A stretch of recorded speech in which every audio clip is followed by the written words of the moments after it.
Minas. Agradeço a atenção de todos, em nome do Núcleo Telesaúde Santa Catarina, ligado ao SUS, em nome da Universidade Federal de Santa Catarina, também da Sociedade Brasileira de Reumatologia, que nos apoiou com a breve revisão, com sugestões de conteúdo para essa web palestra, que se intitula então Abordagem Inicial das Lombalgias, na atenção básica, na atenção primária à saúde. Então, eu sou médico reumatologista aqui do Departamento de Clínica Médica da Universidade Federal. E essas são as referências para a nossa conversa de hoje, as referências básicas. Inicialmente temos um texto da revista chamada Primary Care, e na sequência um texto brasileiro de 2004, que é o mais recente relacionado ao tratamento e diagnóstico das lombalgias da nossa Sociedade Brasileira de Reumatologia. Um texto um pouco mais recente está citado ali como item 3. E existem outros textos muito similares a esse, com qualidade semelhante também. Os assuntos e as conclusões não mudam muito de uma referência para outra. Tenho certeza que todos podem encontrar alguma referência adicional para estudo se desejarem. Inicialmente, vamos falar de uma definição. A lombalgia é aquela dor percebida pelo paciente na região posterior entre o gradil costal e a linha da cintura. A irradiação dessa dor pode acontecer para a face posterior das coxas até os joelhos. Esse é o padrão mais comum da lombalgia. Não é impossível que uma radiação aconteça até os pés se houver comprometimento radicular. A figurinha aqui abaixo está mostrando o nervo ciático no seu trajeto em direção ao membro inferior, e a eventual compressão desse nervo dá o quadro conhecido de todos da lombociatalgia. Essa queixa, não preciso dizer o quão comum ela é para todos que trabalham na atenção básica. Então eu vou evitar os dados de epidemiologia tão comuns nessa apresentação. Todos vocês estão acostumados a lidar com a lombalgia, imagino eu.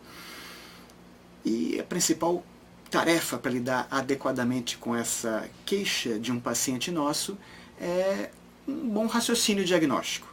O diagnóstico vai definir com segurança aquele paciente que está seguro com vocês, aquele que exige uma investigação adicional e aquele que eventualmente precisa de um encaminhamento, talvez o quanto antes.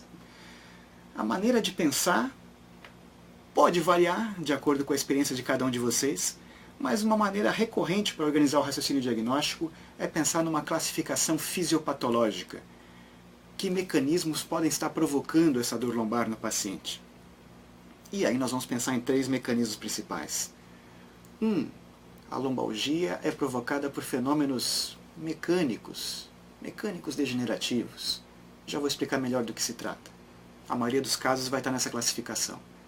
Em segundo lugar, a lombalgia pode ser provocada por doenças não mecânicas degenerativas, outros mecanismos de doença, e esses se diferenciam do primeiro porque podem eventualmente ser ameaçadores à integridade do paciente, ou quem sabe até à sua vida, na verdade. Felizmente, essa é a minoria dos casos. E em terceiro lugar, a situação que é até potencialmente mais grave, mas que é bem diferente na prática clínica, em que a lombalgia é provocada, na verdade, como dor referida de algum órgão interno, de uma estrutura visceral. Essa é uma exceção aqui ao nosso quadro geral e falaremos só um pouquinho desses casos. Então, na nossa classificação fisiopatológica, temos 3 mecanismos diferentes e principais para provocar uma lombalgia que pode aparecer na atenção básica. A lombalgia mecânica degenerativa responde, certamente por mais de 90% dos casos. Na parte direita da figura, a gente está avaliando aquelas situações que tendem a ser mais agudas para causar a dor lombar e tem um fenômeno claramente mecânico como desencadeante. É o nosso paciente adulto que sofreu uma distensão muscular, ali na figurinha inferior à direita, o movimento provocou a ruptura de algumas fibras musculares e a consequente inflamação e dor aguda. Na figurinha superior à direita, uma entorse ligamentar, o fenômeno não é diferente, ruptura de algumas fibras de ligamentos, inflamação e dor. Enquanto que na figura da esquerda, nós estamos tentando mostrar ali que um processo degenerativo, também com muita riqueza de sobreposição desses fenômenos mecânicos, talvez agudizando a dor em alguns momentos, pode provocar dor lombar de maneira mais arrastada, mais crônica. Nessa figura nós temos ali o espaço entre duas vértebras se diminuindo muito na parte mais inferior daquela coluna vertebral. Isso está acontecendo porque os discos sofreram desidratação, sofreu a doença degenerativa discal, com alterações anatômicas, com osteófitos. Tudo isso é muito visível no raio-x, mas atenção nesse ponto aqui. A relação dessas achados de imagem com a presença de dor é muito pobre.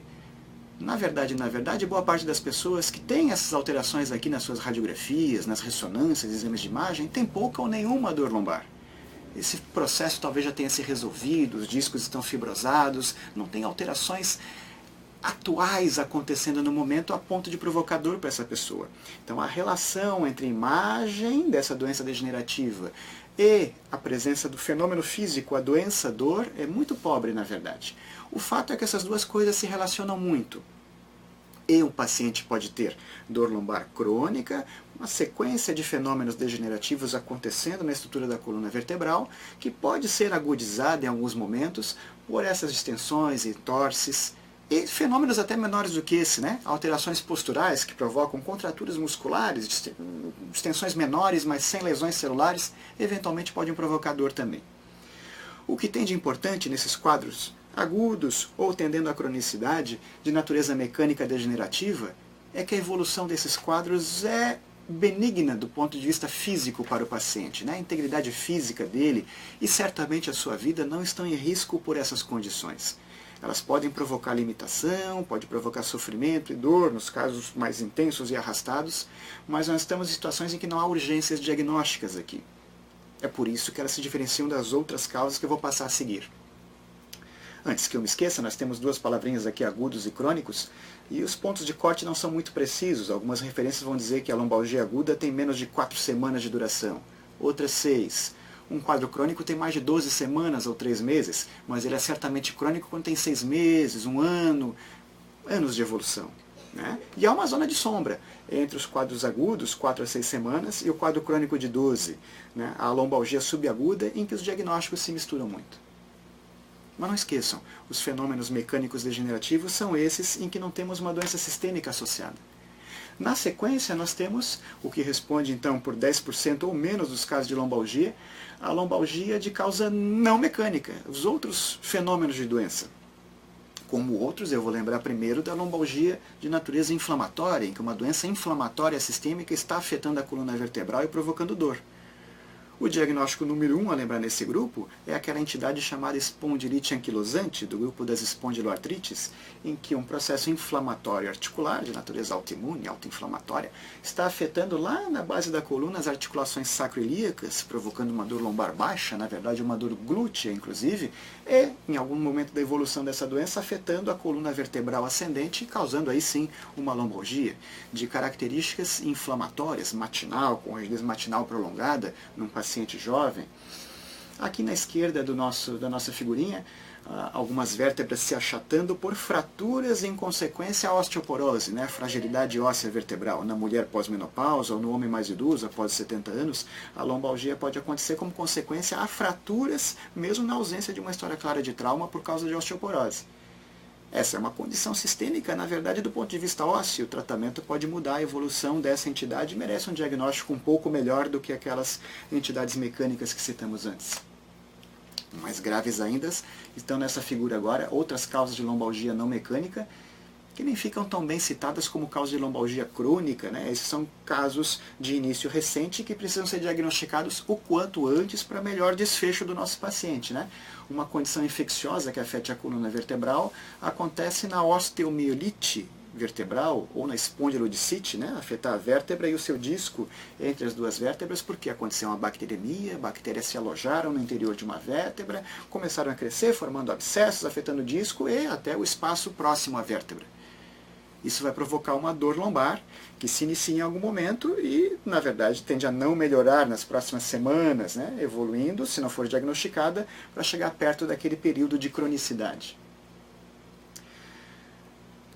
Na parte direita do slide, uma condição cuja apresentação clínica pode ser semelhante a essa, uma dor lombar que se inicia em algum momento.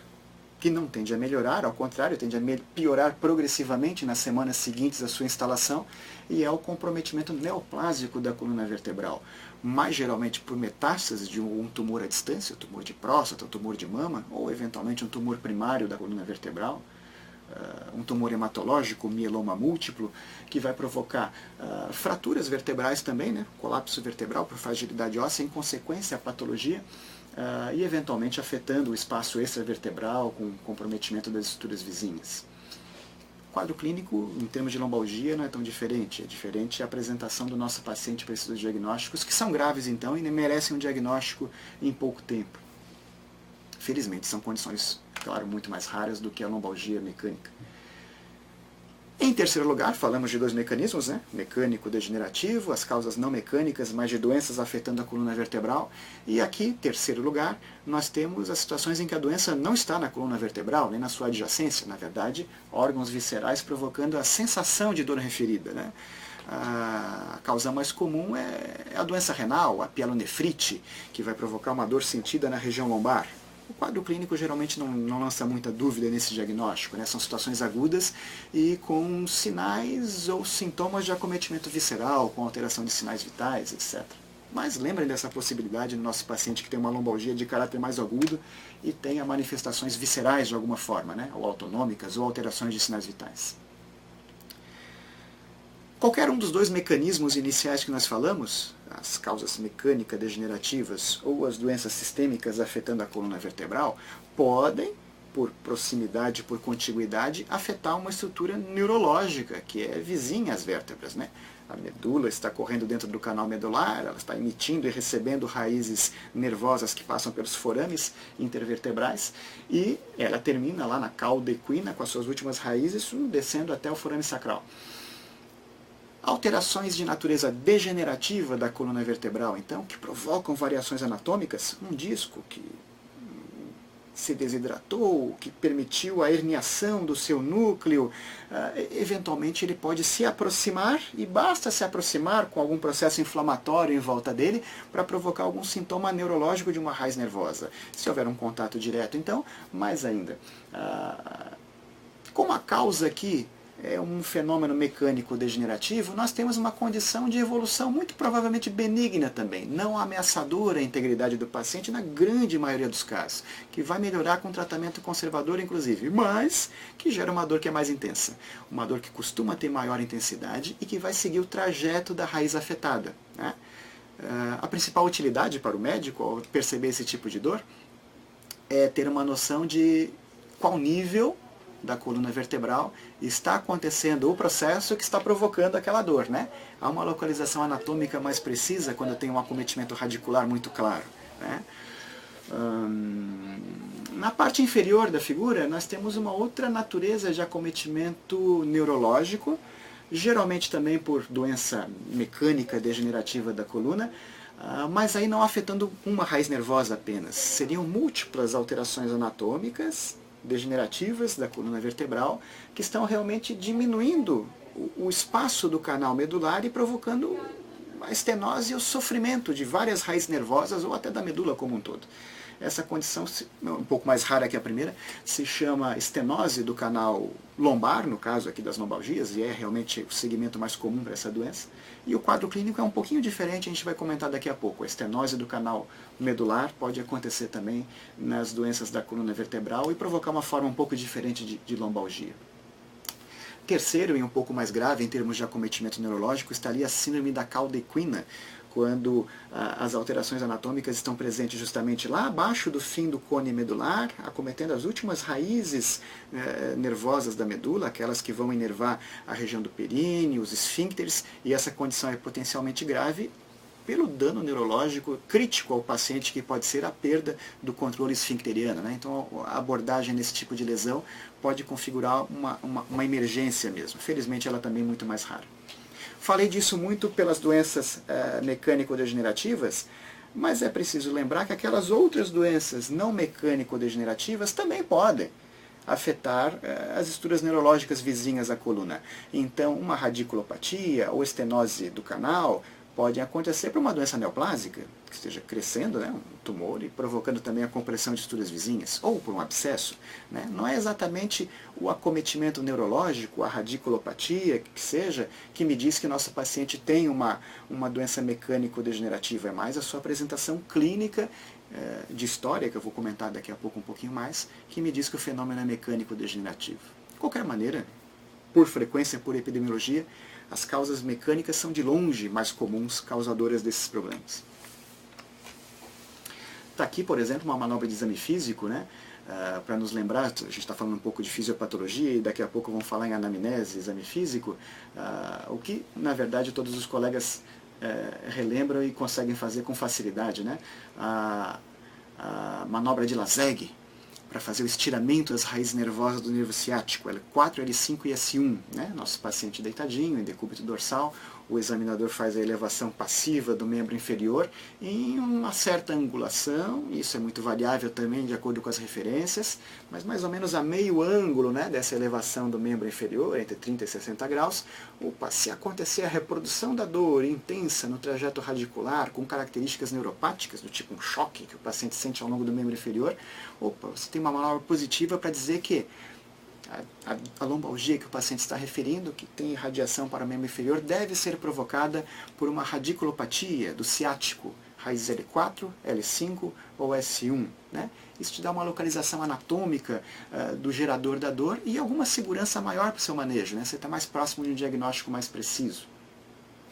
A figurinha à direita está mostrando uma manobra provocadora, né, dessa manobra de Laseg, em que o examinador ainda faz a dorsiflexão do pé do nosso paciente, quando se aproxima do ângulo que provoca a dor, e se percebe que essa dorsiflexão do pé aumenta a intensidade da dor provocada. Né? É um reforço positivo a esse teste diagnóstico aqui de dizer que está havendo uma lombociatalgia, o comprometimento do nervo ciático por uma alteração que muito provavelmente é de natureza mecânico-degenerativa na maioria dos casos.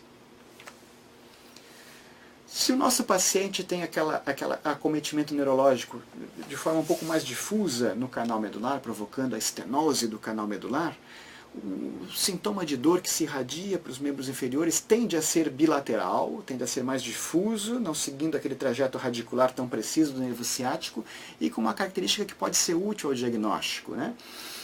Quando o ser humano, né, o paciente aqui no caso, toma a postura ereta, né, e estende a coluna vertebral, ele tende a diminuir o espaço do canal medular.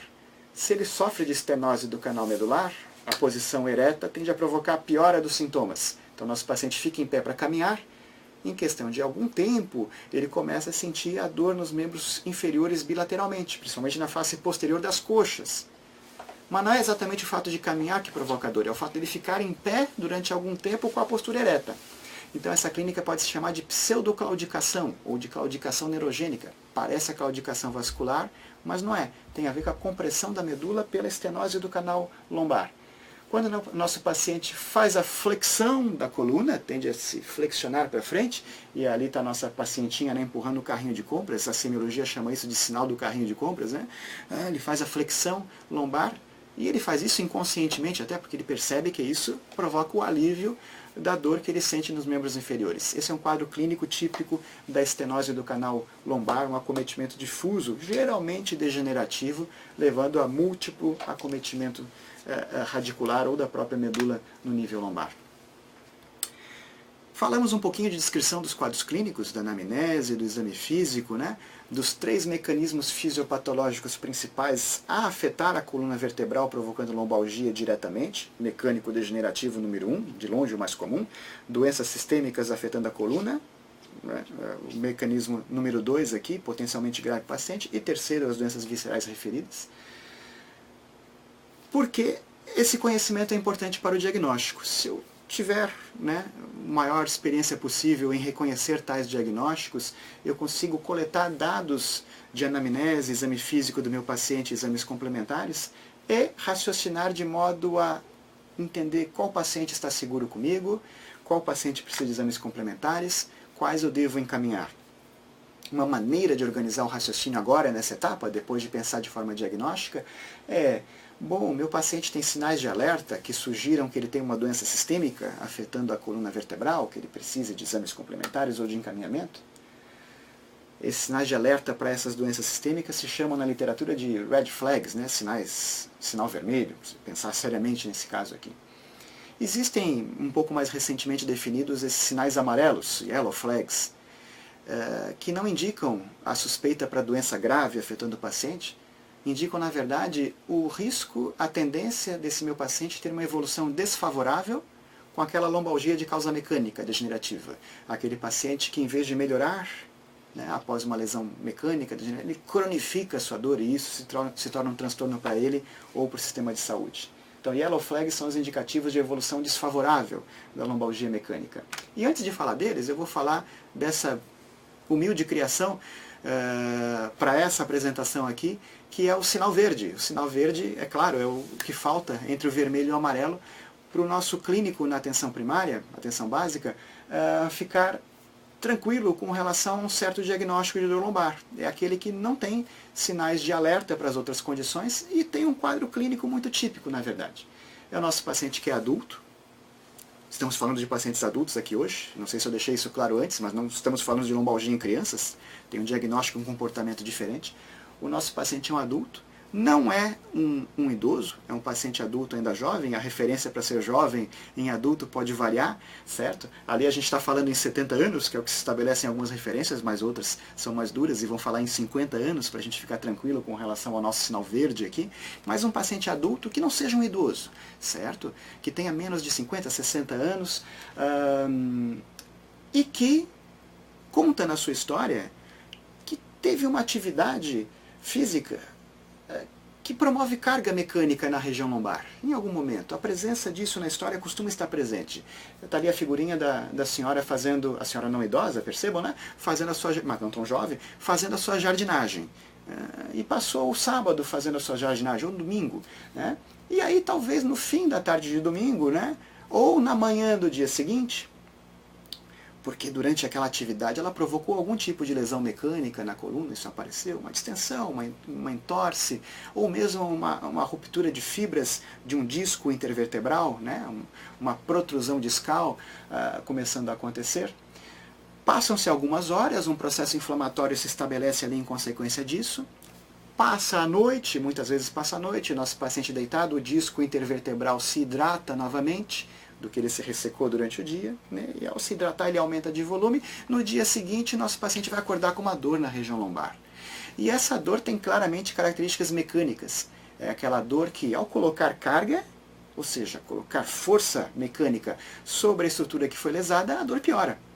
Então, nosso paciente até inconscientemente procura o repouso que faz aliviar a dor. E a posição de repouso, a posição antálgica, geralmente deitado em decúbito dorsal, com a coxa semiflexionada e o joelho também, né, para reduzir, para não fazer a manobra de Lazegue ali deitadinho, para reduzir a compressão sobre estruturas nervosas eventualmente afetadas também, tende a aliviar esse tipo de dor. E o nosso paciente não tem na história os red flags que eu vou falar daqui a pouquinho. Se ele tem essa história clínica muito típica que eu falei para vocês, é um adulto, ainda não idoso, não tem red flags na história, o diagnóstico de longe mais provável é que ele tem uma lombalgia mecânica comum, não uma doença sistêmica afetando a coluna, nem nada de sério está acontecendo. Esse paciente, a princípio, em termos gerais, não precisa de exames complementares, não precisa de nenhum encaminhamento, né? A gente só precisa ter um teste diagnóstico adicional, que é a observação da evolução clínica.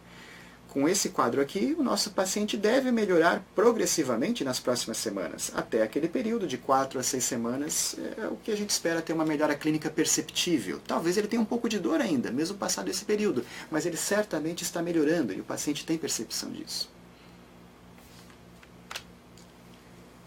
A situação é diferente quando há red flags, quando há sinais ou sintomas na história ou no exame físico que me chamem a atenção para a suspeita de doenças sistêmicas. Se ele tiver mais de 70 anos, bom, ele já não é mais um caso de sinal verde. O risco de ter uma doença orgânica aqui já é relativamente grande e merece uma investigação adicional, que seja a neoplasia nessa faixa etária ou a fratura osteoporótica. Sendo um pouco mais rígido na idade, então acima de 50 anos vale o mesmo raciocínio, principalmente se tiver um trauma de baixo impacto, né? A mulher na pós-menopausa teve um trauma de baixo impacto, apareceu uma lombalgia, vale a pena investigar se não houve uma fratura osteoporótica nessa jovem senhora, né? O terceiro red flag ali é o que me parece o mais legal do ponto de vista clínico, porque é a evolução do paciente. Isso é um teste diagnóstico fundamental para todos nós, né? Observar como o paciente evolui. Nosso paciente que tem uma lombalgia, mas que ao contrário do caso de sinal verde ali, não está melhorando ao longo dos dias, está piorando, é um sinal de alerta, para considerar que ele merece um exame complementar, ao menos, para investigar a causa dessa lombalgia. A lombalgia que piora ao longo dos dias, lembrem, né, da possibilidade, pelo menos, de doença neoplásica ou infecciosa, por exemplo.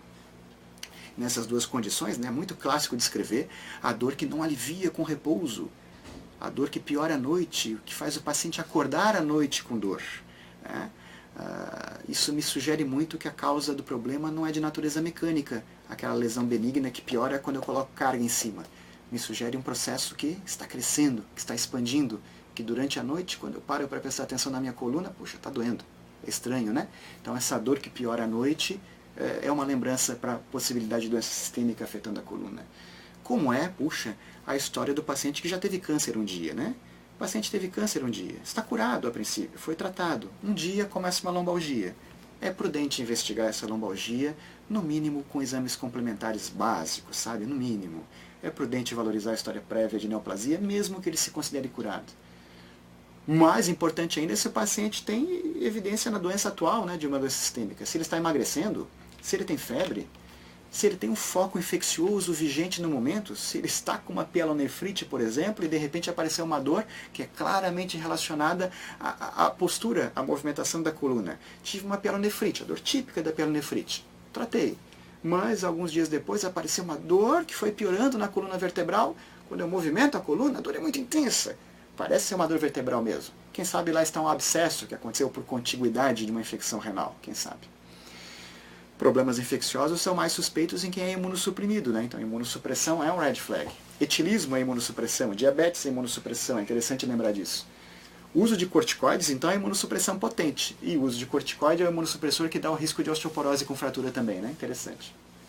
Quem usa drogas injetáveis, coisa que é mais comum hoje do que no passado, é um imunossuprimido, e é o imunossuprimido que faz bacteremia de propósito. Então ele aumenta muito o seu risco de um processo infeccioso afetando a coluna vertebral, ou qualquer outro órgão, na verdade, né? A presença de trauma na história é um fator de risco para aquela lombalgia. E eu posso lembrar disso. O trauma nem sempre está claro na história, para o paciente que não consegue contar.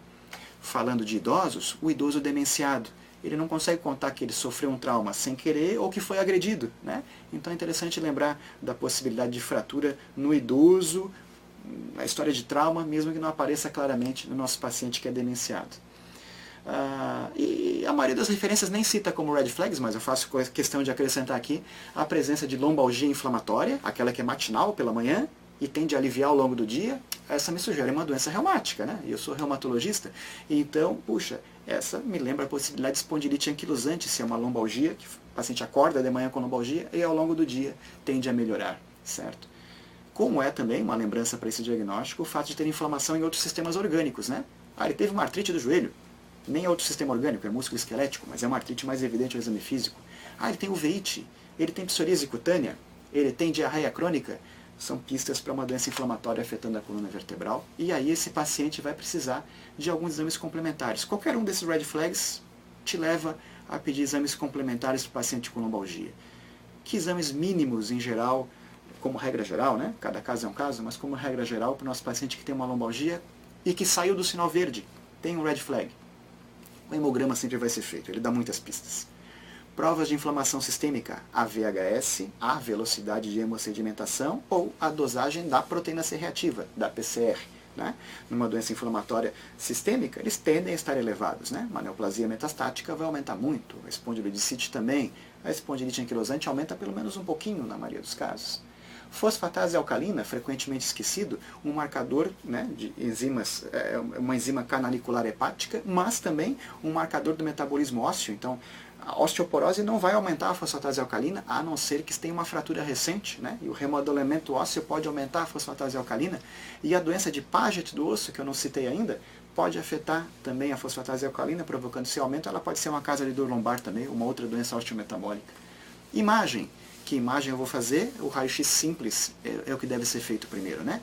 O raio-x da coluna lombar em AP e perfil e o raio-x da sacroiliaca se eu estiver pensando em espondilite anquilosante. Não basta a imagem da coluna se eu estiver pensando em espondilite anquilosante. É preciso especificamente pedir o raio-x de sacroiliacas. Vai acontecer com uma certa frequência do nosso paciente ter um quadro clínico suspeito, ter red flags, ter uma evolução que está evoluindo com piora e não com melhora, mas ter normalidade desses exames iniciais, e aí exames de maior sensibilidade são necessários mesmo. Nem toda fratura osteoporótica aparece no raio-x e muitas metástases não aparecem no raio-x também. Então a tomografia computadorizada da coluna lombar ou a ressonância magnética da coluna, com acesso um pouquinho mais difícil, dois exames que são excelentes do ponto de vista de imagem para olhar a coluna vertebral. Na suspeita de um quadro infeccioso, hemoculturas ou oculturas, a cintilografia óssea, em alguns casos, vai detectar alterações talvez não evidentes em outras imagens, embora isso seja mais raro. Pensando em tumores comuns que afetam a coluna, um paciente masculino, né, talvez você pense em dosar um PSA, e estaria correto, né, numa dor lombar de características inflamatórias, neoplásicas, né, em um paciente masculino. A eletroforese de proteínas, como marcador do mieloma múltiplo, um tumor hematológico que afeta a coluna vertebral. Mas, felizmente, esses casos são os menos comuns. Falamos muito deles porque neles o médico faz muita diferença, né? Um diagnóstico inicial, precoce, muda a evolução e pode salvar a vida de alguém. Mas, felizmente, não são os casos mais comuns. Os casos mais comuns, e aqueles que vão persistir na atenção primária, são as lombalgias de causa mecânica, seria aquele sinal verde inicial, mas que infelizmente não melhorou sozinho. Não melhorou com tratamento conservador comum. Aquele que cronificou por alguma razão, ou por várias razões. E aí as razões, na verdade, não são nem tanto mecânicas, anatômicas ou de alguma doença sistêmica localizada na coluna, né? Está ali a frase do francês Voltaire, é atribuída a ele pelo menos, de que a dor lombar está numa encruzilhada onde a psique enfrenta o soma. A psique, né, a mente. E aí os fatores que provocam a cronicidade da dor lombar são muito mais dessa natureza psique, citada pelo Voltaire, são os yellow flags. O que provoca a cronicidade de uma dor lombar? Fatores orgânicos, a obesidade está associado. O tabagismo também é um fator de risco para a cronicidade de dor lombar de causa mecânica degenerativa. Mas os fatores neuropsiquiátricos são críticos. A presença de sintomas depressivos, ansiosos, o sono não reparador, muito relacionado à fibromialgia também, que sim, tem uma relação com essa cronicidade da dor lombar. Esse é crítico, né? A situação ocupacional do paciente, a presença de litígio trabalhista, de insatisfação com o trabalho, de um trabalho que sim, eventualmente provoca carga mecânica sobre lesões repetitivas, mas a relação de satisfação do paciente com o trabalho, né, ou de benefício com o trabalho, é um fator desencadeante de cronicidade muito comum. Crenças e comportamentos, algo que tem a ver com a neuropsiquiatria, sim, mas definido muito mais como pensamentos que poderiam ser modificados profissionalmente pela terapia cognitivo-comportamental, né? A literatura psicológica, que não é muito a minha área, chama de catastrofismo, esse comportamento, essa crença do paciente de que ele está persistentemente ameaçado por fatores externos que na verdade são corriqueiros, né? E esse paciente com esse tipo de comportamento mental tende a cronificar seus processos de dor, não só a dor lombar, com muito mais facilidade. Os yellow flags, então, são aqueles que vão ajudar os senhores a identificar ou esse paciente tende a cronificar essa dor lombar, ou está cronificando por tais motivos. Mas a abordagem desses motivos com o paciente é algo que a arte clínica e a experiência traz a todos nós e que exigiria muito mais tempo para a conversa, né? Os minutos finais aqui se referem à abordagem terapêutica. E a abordagem terapêutica pode ser melhor tratada até com muito mais tempo em outra oportunidade, ou com a experiência clínica de todos vocês também.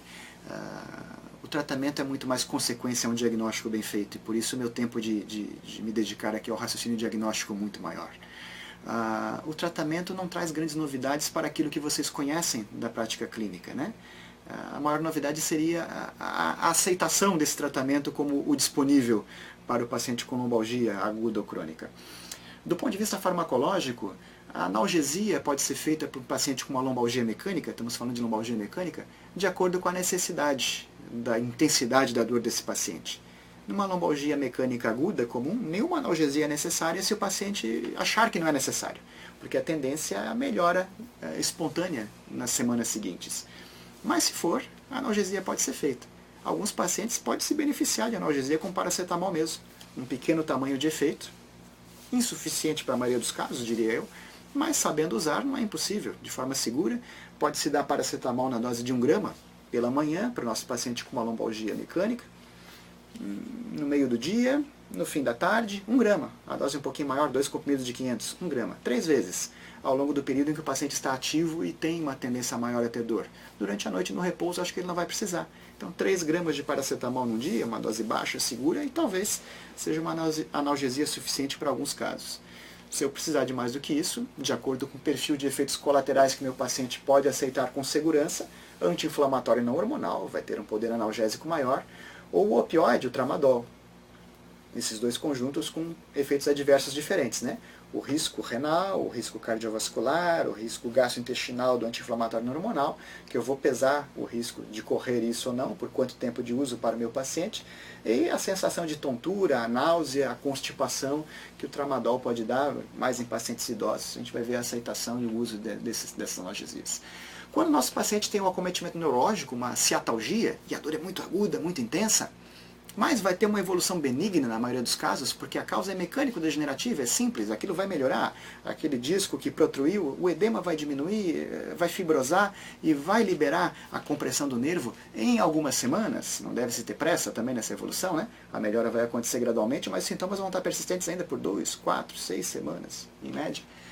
Pode ser que eu possa associar aquela analgesia mais potente ali, o anti-inflamatório não hormonal, ou o tramadol, com o uso de corticoides, eventualmente orais, num esquema de retirada progressivo, ou um corticoide injetável, né, a apresentação clássica de betametasona injetável, né, que promove essa redução gradual do nível sérico do corticoide, para a situação de dor mais intensa, isso pode ser indicado, e esse esquema vai reduzir o edema em volta de um disco que protruiu ou de uma herniação e vai provocar um alívio mais importante daquela ciatalgia. Falamos disso nos quadros mais agudos, os casos crônicos, aí nós temos muito da arte clínica em manejar esses pacientes, né? A terapia farmacológica tem um tamanho de efeito, mas ele não é grande. A verdade é que não é grande mesmo, né? Pode ser que o nosso paciente se beneficie de usar a amitriptilina em doses que começam com 25 mg à noite e aumentando progressivamente até 75 mg, parecido com o que se faz em fibromialgia. Pode ser que ele necessite de analgesia crônica mesmo, uso crônico aí, eventualmente em alguns casos do tramadol ou do paracetamol, não é impossível, embora não seja comum. O uso de relaxantes musculares, a ciclobenzaprina é uma opção, geralmente em doses que podem se iniciar com 5 mg à noite e aumentando gradualmente conforme a necessidade. Mas o nosso paciente que tem uma dor crônica lombar, e a causa é mecânica, nós estamos seguros que não há um processo sem diagnóstico de uma doença sistêmica, ele provavelmente vai se beneficiar muito mais da educação a respeito do fato de ser portador de uma dor lombar crônica, de natureza degenerativa mecânica, que não põe a sua vida nem a integridade em risco, mas que provoca dor, que vai ter período de agudização. Na agudização, um repouso relativo de poucos dias, 1, 2, 3 dias, para sair da fase aguda, e analgesia conforme a necessidade, ele vai conviver com isso em alguns episódios. Eventualmente o tratamento fisioterapêutico pode ajudar também na redução da intensidade da dor em fase aguda e de melhor condicionamento e alongamento muscular na fase crônica. Pode ser sim que alguns pacientes se beneficiem de acupuntura para manejo de dor crônica, sim. E tudo isso, educação, aceitação, fisioterapia, tratamento físico e acupuntura, não se diferencia do tamanho de efeito do placebo para o controle da dor crônica, porque o tamanho do efeito placebo é imenso também. Então não é que essas terapias não sejam muito eficazes ou sejam pouco eficazes, é que o tamanho do efeito placebo para a dor crônica é enorme. Então, a boa relação do médico com o paciente, da equipe de saúde com o paciente, o acolhimento do paciente com dor crônica, ele se sentir cuidado, ele perceber o mecanismo que causa dor crônica nele, aceitar esse mecanismo e saber se automanejar cada vez mais com o passar do tempo, vai permitir com que ele sinta cada vez menos dor de fato, né? Porque o sistema neurológico dele de adaptação à dor se prepara para atuar aquele nível de dor e ele realmente sente menos dor com o passar do tempo.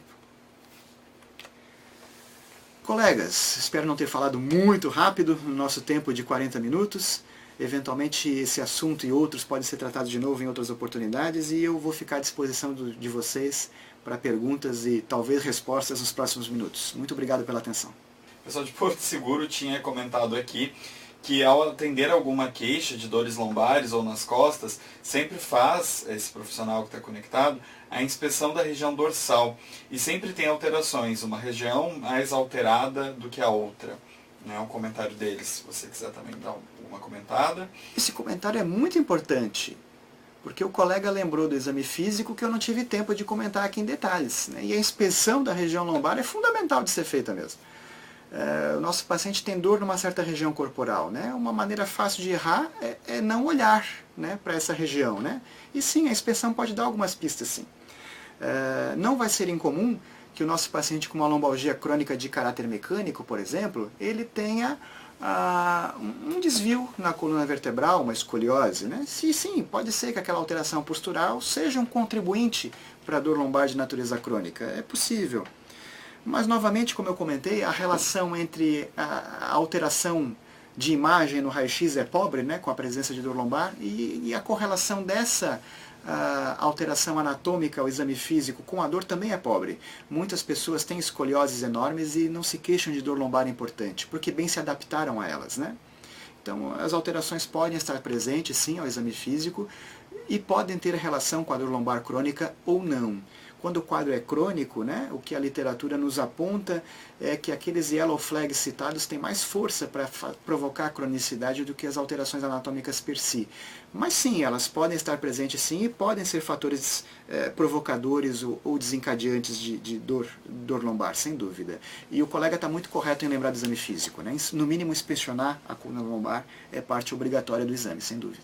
E aí o pessoal de Benedito Novo perguntou assim, nesse caso, foi mais pro fim da web palestra, né? Quando é indicado para cirurgia? É uma excelente pergunta também. Nós falamos muito rapidamente em pouco tempo sobre tratamento, né? Citamos a farmacologia como basicamente controle da dor, né? E citamos que na lombalgia de causa mecânica nós esperamos na evolução clínica que o nosso paciente, o seu organismo, sua fisiologia, adquira de novo sua homeostase e viva com menos dor, viva com um nível aceitável de dor, né? Alguns pacientes com lombalgias, mesmo de causa mecânica, essa mecânica degenerativa que citamos, terão indicação cirúrgica. Felizmente, a minoria dos casos, felizmente. A indicação cirúrgica, de abordagem cirúrgica, ela é mais bem feita quando o nosso paciente tem uma alteração anatômica que claramente é a causadora do fenômeno doloroso. Então, uma das indicações possíveis, por exemplo, haverá algumas, o nosso paciente tem uma ciatalgia, a dor ciática, claramente a compressão do nervo ciático por uma hérnia discal, por exemplo, que passado um tempo razoável de observação clínica, tratamento conservador, não houve reabsorção efetiva dessa hérnia, diminuição do seu tamanho, ela continua provocando essa compressão radicular e uma ciatalgia importante, né? Passados um período que pode ser variável de acordo com a referência, mas 4, 6, 8 semanas, 12 semanas. O quadro é crônico e é uma ciatalgia persistente e é claramente causada por uma lesão anatômica bem definida. Esse paciente vai se beneficiar de cirurgia. A cirurgia que retira essa hérnia discal, alivia essa compressão, vai provocar alívio da ciatalgia, com quase certeza, né? Quando o diagnóstico está assim bem feito. Talvez ele não melhore tanto da dor na região lombar. A dor lombar desse paciente pode ser crônica, provocada por outros mecanismos, né? Aqueles vários que nós citamos. Mas a compressão radicular, por uma lesão anatômica bem definida, essa tem uma indicação cirúrgica que vai trazer benefício ao paciente, sim. Mas vou reforçar, é a minoria dos casos. A maioria vai melhorar de forma conservadora, observando-se a evolução ao longo dessas semanas. Nosso paciente está melhorando, ele vai melhorar em algum momento. Dificilmente ele vai precisar de cirurgia. Outra indicação cirúrgica, importante que eu comente, é o déficit neurológico grave, né? É aquela lesão em que pode até ser por uma causa mecânica comum mesmo, degenerativa. Uma grande hérnia discal provocou a síndrome da caldequina, que seja, né? Compressão de múltiplas raízes assim abaixo do cone medular, e o nosso paciente está com essa síndrome clínica, que é disfunção esficteriana, urinária ou retal, anestesia ou hipoestesia na região do períneo, associada à dor lombar. Esse precisa de uma imagem de grande sensibilidade, tomografia ou ressonância o quanto antes, para mostrar o que está provocando essa lesão, e sim a abordagem cirúrgica para preservar a função neurológica desses esfíncteres, né? Haverá outras indicações cirúrgicas também mais bem definidas, mas como regra geral seria isso. Ou déficit neurológico agudo grave, ou a não melhora em uma compressão neurológica ao longo de um tempo razoável de observação, 4, 6, 8, 12 semanas. Eu agradeço a atenção dos colegas que dedicaram seu tempo a nos ouvir sobre esse assunto. Eu tenho certeza que com mais tempo, mais oportunidades e mais interação, outras informações, outros conhecimentos podem surgir também. E eu lembro os colegas de que no serviço de teleconsultoria, nossa capacidade de comunicação é testada ao máximo, né? Então, esse conhecimento de semiologia, raciocínio clínico com relação à lombalgia que tratamos hoje, é colocado à prova na forma de nos comunicarmos a respeito de um caso que estamos vendo e da nossa parte também de discutir o caso com os colegas que nos acionam. Então esse é um treinamento constante e eu espero que nos aprimoremos cada vez mais nesse aspecto e nos encontremos em outras oportunidades.